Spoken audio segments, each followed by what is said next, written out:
The real reason the rich obsess over stocks. Here's the truth that most people miss. The rich don't invest in stocks because they love the market. They invest because they understand what stocks actually represent. A stock isn't just a number on your screen that goes up and down. It's a slice of ownership in a real business. When you buy Apple stock, you literally own a small part of Apple. The company, the profits, the innovation, the future. That's why the wealthy pour money into equities. They know that while salaries give you money to survive, ownership gives you money to grow. They understand that time in the market beats timing the market.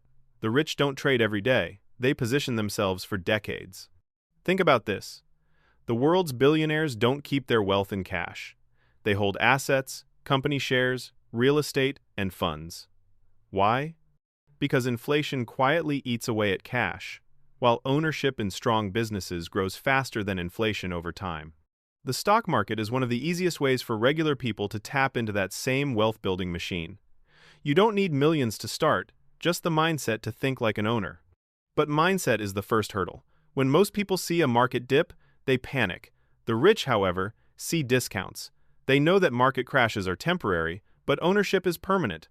That's the biggest difference. The wealthy view every crash as a sale on the world's best companies. They buy when others are fearful and hold when others are greedy. Understanding how stocks actually make you money. If you've ever wondered how a stock turns into wealth, here's the breakdown. Stocks make you money in two primary ways: capital appreciation and dividends. Capital appreciation is when the stock price rises over time, and dividends are the portion of profits that companies share with shareholders. When you hold both, you're essentially earning money two ways, through growth and income. Let's take an example. Suppose you buy 10 shares of a company at $100 each. Over 5 years, the price climbs to $180. That's $80 of gain per share, a total of $800 profit just from appreciation. Now, imagine that same company pays you a dividend of $5 per share each year.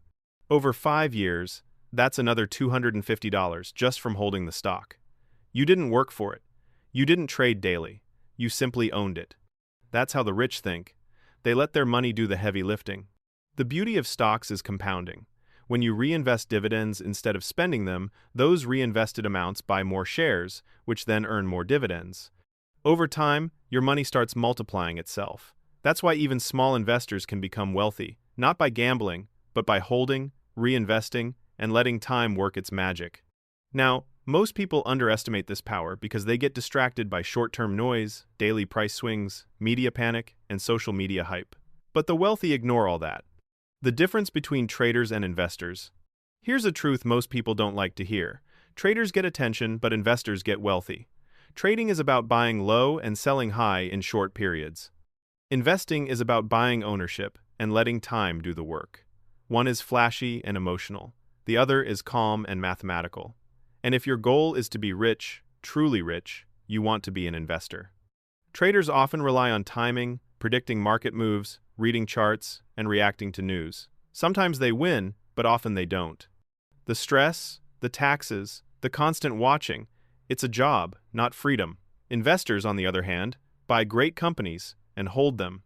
They let growth, dividends, and time multiply their wealth silently. That's real freedom. Your money works even when you're asleep. Let's use an example. Imagine two people start with $10,000.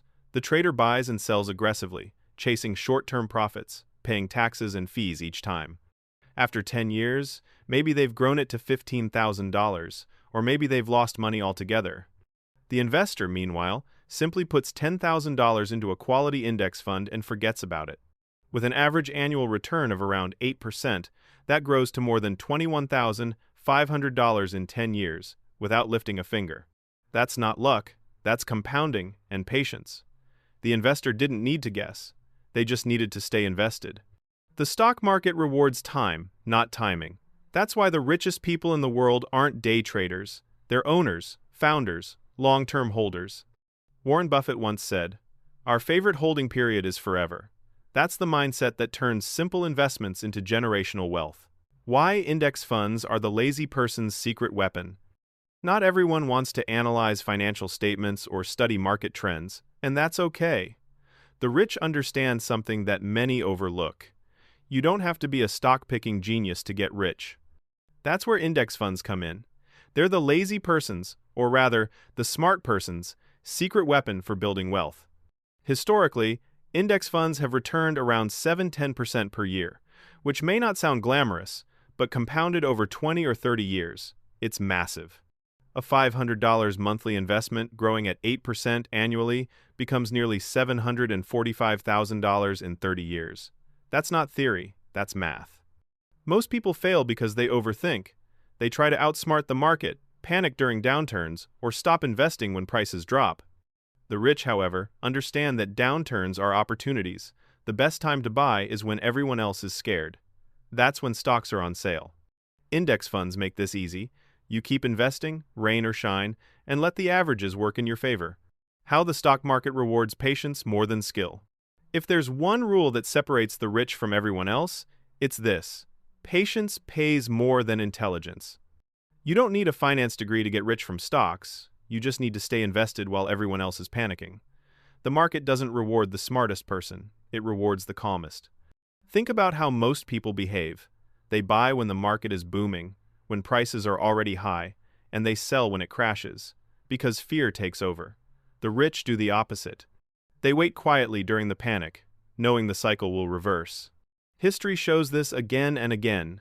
Every crash eventually recovers, often reaching new highs.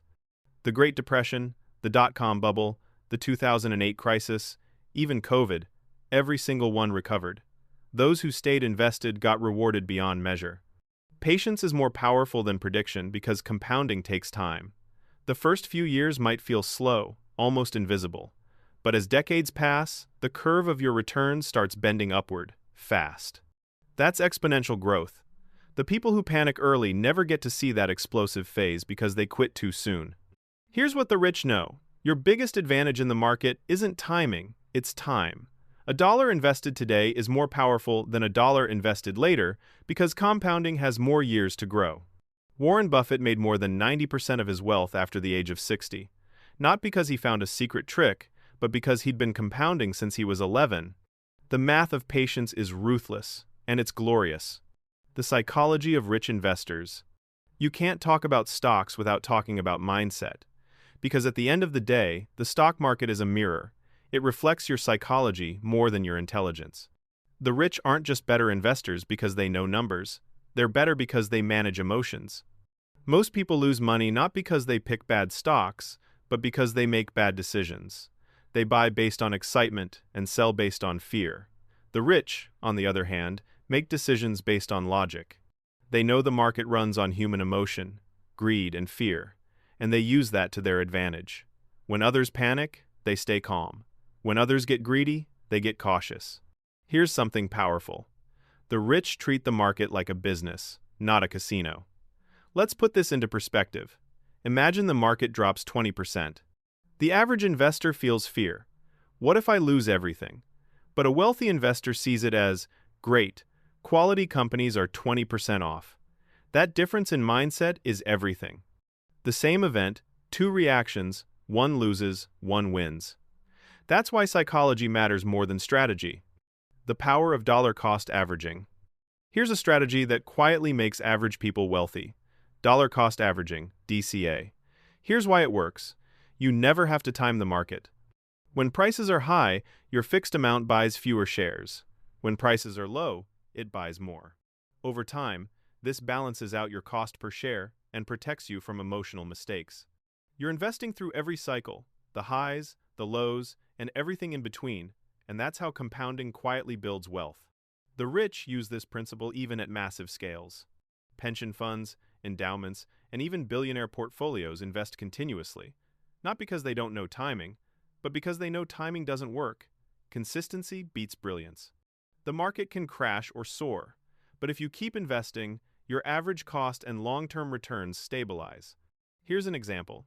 Say you invest $500 monthly into an index fund. When the market drops, you might feel like you're losing money, but in reality, you're buying more shares at lower prices. When the market recovers, those cheap shares explode in value. That's how ordinary people end up rich without ever predicting anything. Reinvesting. There's a hidden force in investing that most people ignore. Reinvestment. The act of putting your profits, dividends, and returns back into the market instead of spending them.